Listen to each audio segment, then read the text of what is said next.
सासंगतजी प्रेमाने बोलूया. धन निरंकारजी.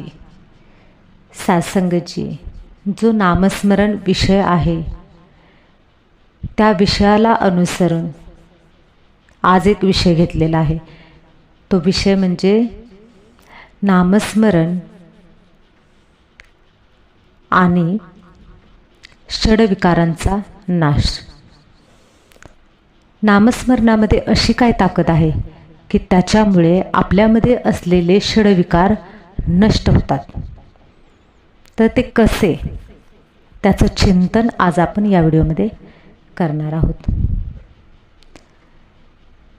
सर्वप्रथम नामस्मरण म्हणजे काय? नामाचं स्मरण. नामाचं स्मरण म्हणजे काय? तर परमात्म्याचं स्मरण, परमात्म्याच्या नामाचं स्मरण.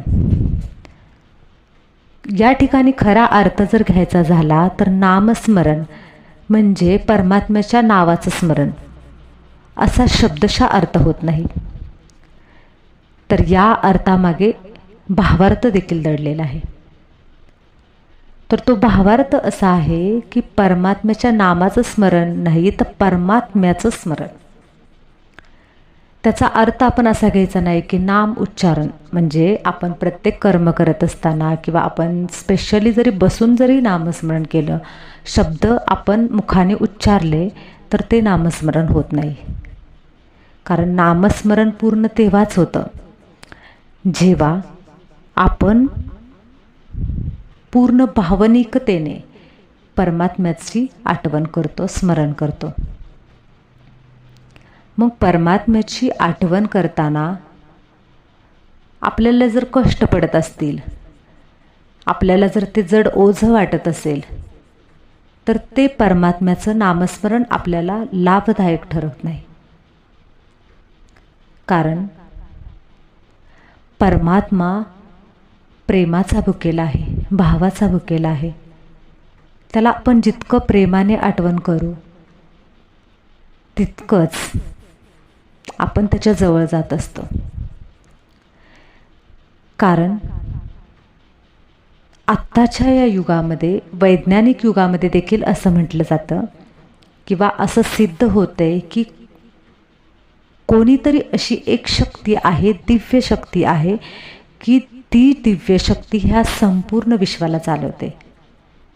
आणि ती शक्ती दुसरं तिसरं कोणतीही नसून तर ती शक्ती आहे परमात्म शक्ती, म्हणजेच परमात्मा, हा निराकार परमात्मा. मग त्याला ते लोक म्हणतात युनिवर्स.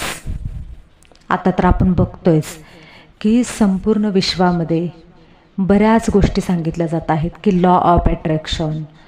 आपण कोणतीही गोष्ट जर युनिवर्सकडे मागितली तर आपल्या त्या गोष्टी तो युनिवर्स पूर्ण करतं. युनिवर्स म्हणजे काय? तर युनिवर्स म्हणजे दुसरं तिसरं काही नसून तोच तो निराकार परमात्मा. मग त्याला कोणी शिव म्हटलं, त्याला कोणी विठ्ठल म्हटलं, त्याला कोणी राम म्हटलं, त्याला कोणी कृष्ण म्हटलं, त्याला कोणी अल्लाह म्हटलं, कोणी गॉड म्हटलं, अशी वेगवेगळी त्याला नावे दिली. परंतु परमात्मा हा एकच आहे, तो म्हणजे निराकार परमात्मा. आणि तो परमात्मा, त्या परमात्म्याचं नामस्मरण केल्यानंतर आपले विकर्म नष्ट होतात. विकर्म म्हणजे काय? तर आपले पापकर्म देखील नष्ट होतात. म्हणून तर असं म्हटलं आहे की घेता नाम विठोबाचे पर्वत जळतील पापांचे.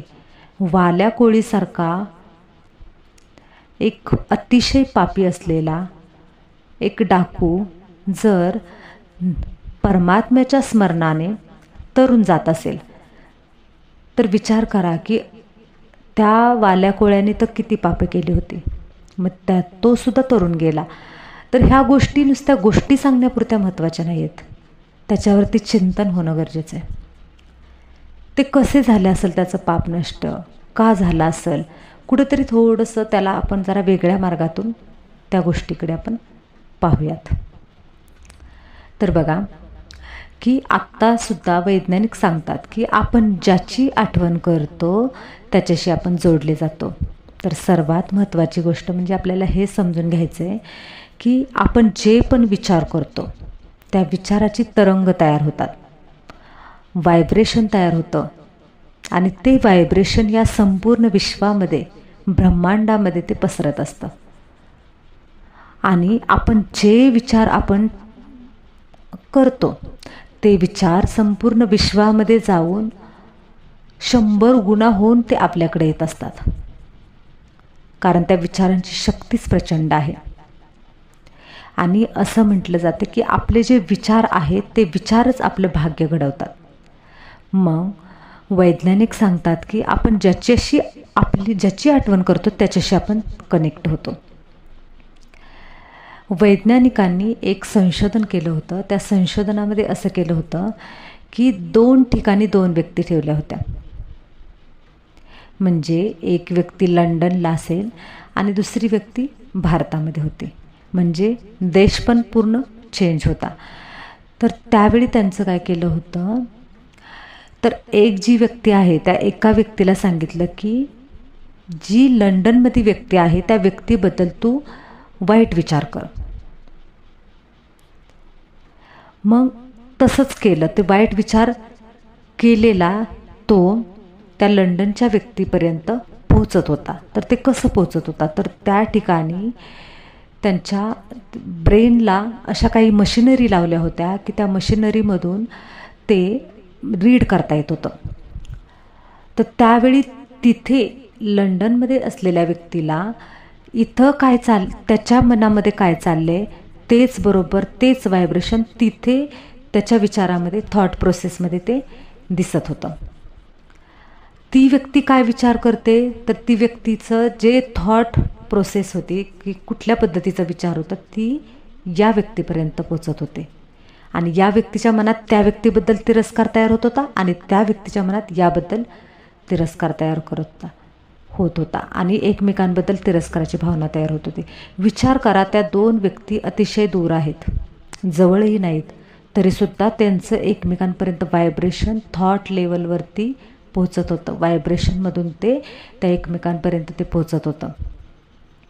आणि असंही संशोधन करण्यात आलं आहे की आपण ज्याची आठवण करतो त्याच्याशी आपण जोडले जातो. मग ज्यावेळी आपण सकाळी उठतो, सकाळी उठल्यानंतर आपण जर एखाद्या शरीरधारी व्यक्तीची जर आठवण केली तर शरीरधारी व्यक्तीमध्ये असलेले गुण अवगुण आपल्यामध्ये यायला सुरुवात होतात. म्हणजे तो प्रभाव यायला सुरुवात होतो. कारण का, आपली आत्मा सध्या वीक आहे, आत्म्याची शक्ती कमजोर आहे. आणि सर्वात शक्तिशाली कोण आहे, तर निराकार परमात्मा आहे. मग त्या निराकार परमात्म्याशी जर आपण त्याची आठवण काढली तर आपण त्याच्याशी जोडले जातो. आणि एक असं समजूयात बघा की एखादा म्हणजे लाईट ज्या ठिकाणावरून येतो तो मेन बोर्ड आहे, त्या मेन बोर्डमध्ये लाईट येते आणि तिथून लाईट सगळीकडे सप्लाय होते, बरोबर. तर ज्यावेळेस तो मेन बोर्ड आहे त्या मेन बोर्डमधून जर लाईट सर्व ठिकाणी जर सप्लाय होत असेल तर ते छोटे जे पार्ट आहेत किंवा आपण म्हणूयात छोटे जे बोर्ड आहेत त्या बोर्डात लाईट येते मेन बोर्डमधून. तर मेन बोर्डमधून जर येते तर काय होतं की जास्त ज्या ठिकाणी आहे त्या जास्तीकडून कमीकडे तो प्रवाह होतो.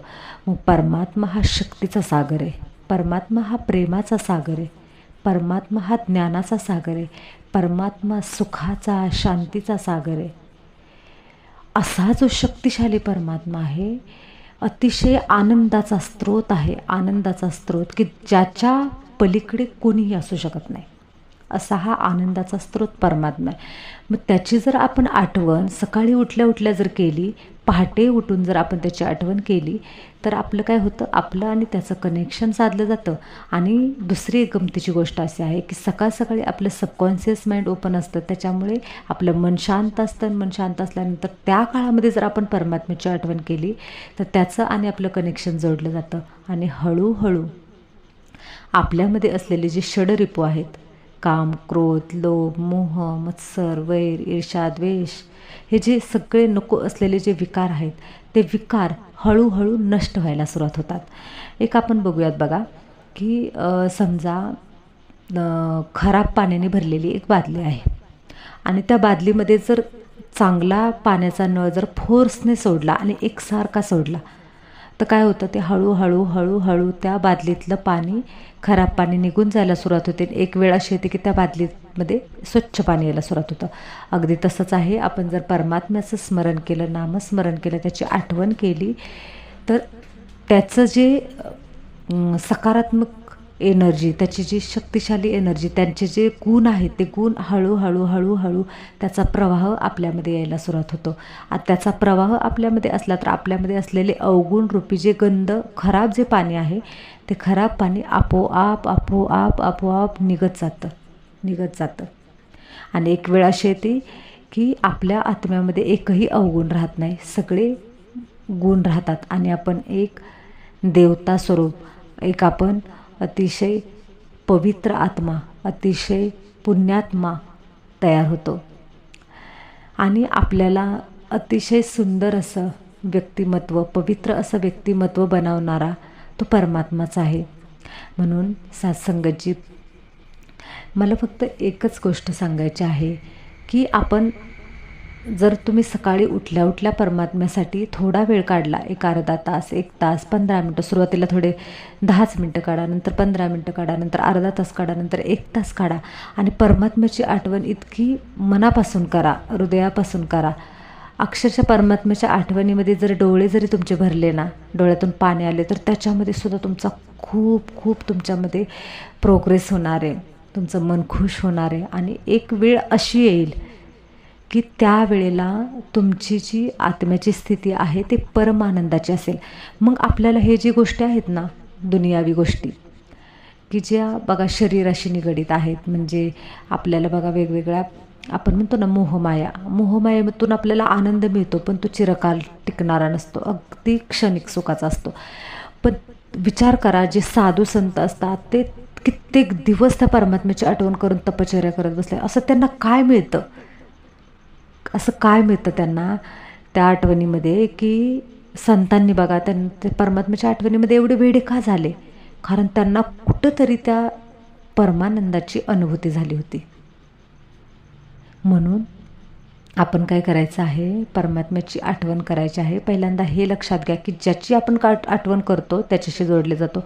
म्हणून जास्त शरीरधारी लोकांची आठवण करायची नाही. ठीक आहे, आपल्याला काम पडतं म्हणून आठवण तर करायला हवी, पण जेवढ्यात तेवढं ठेवायचे. जास्तीत जास्त परमात्म्याचं स्मरण करायचं, परमात्म्याची आठवण करायची आणि विशेष म्हणजे सकाळी उठल्या उठल्या करायची. तुमचा दिवस खरंच खूप सुंदर जाईल. तुम्ही फक्त हा अनुभव घेऊन बघा, ध्यानधारणा करा, सकाळ सकाळी मेडिटेशन करा, मेडिटेशनच्या माध्यमातून तुम्ही परमात्म्याची आठवण करा, नामस्मरण करा, तुम्हाला खूप फायदा होईल त्याचा.